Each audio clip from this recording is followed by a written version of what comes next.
there's absolutely nothing more valuable than a child. And as long as children in our community are dying, then we can't say that we're healthy. We can't say that we're whole. We lose what would be the equivalent of 15 classrooms of kindergartens every year in St. Louis. So think of the talent lost. Think of the future scientists, mathematicians, artists, musicians that are lost to this community as a result of that. That's just unconscionable.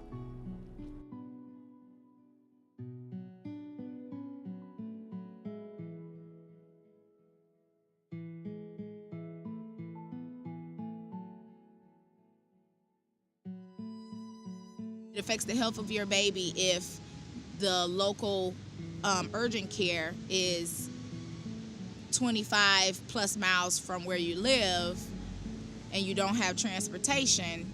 In your mind, even though you know your baby need to get there, you're probably going to say, hey, let me see if I have something here at the house that may work. You know, bus passes for months over $60. And that's for one adult. And I'm lucky enough that I have transportation right now, but I haven't before, and it's a struggle. Being in the bus in the wintertime is not fun. Not trying to wrangle kids on a stroller and groceries, and I mean, it's difficult already on top of being a single parent.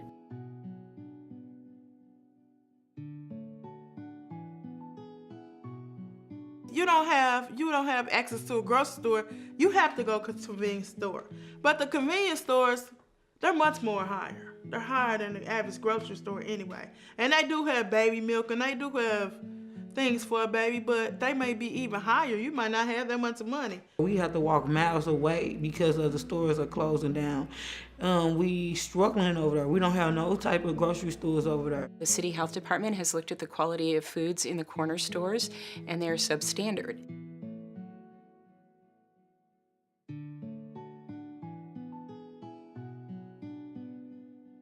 The neighborhood was unsafe. And when you're feeling unsafe, it's just, you feel like you're isolated, things are not going right, and a negative environment, so you don't want to do anything. You don't want to go out in the neighborhood and participate.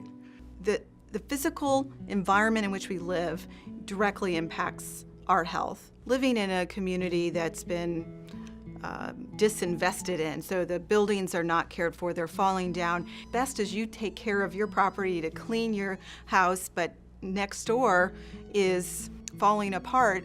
You can't keep your own house pest-free, which can impact your health. Roaches are one of the biggest triggers for asthma, and asthma is a significant concern for pregnant women and children in our community.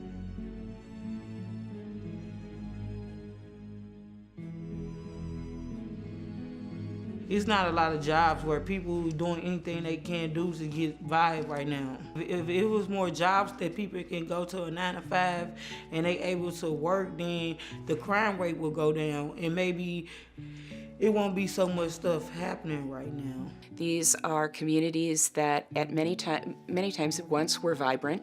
The jobs have all moved away from those communities. Subsequently, services have moved away. And so those communities are literally void of the services that you and I depend on day to day.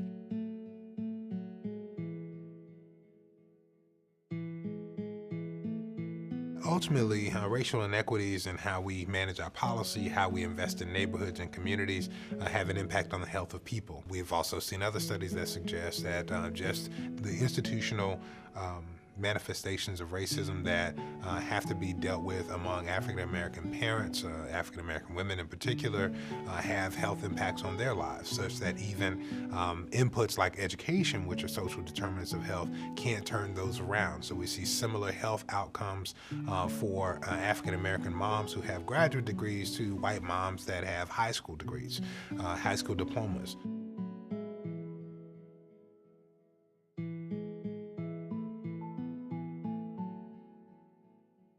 When you look at the the high rates of infant mortality, the high disparities that we have, the high rates of preterm birth, when you look at all these indicators of health, it's a direct reflection of the health of our society. I believe that there are a lot of things that we might be able to do to even the playing field so that everybody has access to not only good health care, but also having access to a good education and having access to be able to secure a job to be able to take care of our families, that everybody has an opportunity, an equal opportunity to do that. Because I don't think people realize how it's all interlinked. You know, single parenthood and being a single mom and being pregnant, then the health insurance for mom and baby, and then the medication, the delivery, and that's just with a normal healthy pregnancy. And then you have housing and education and continuing to be able to provide for that child. I mean, just all those things that links up and can just become such a bigger issue.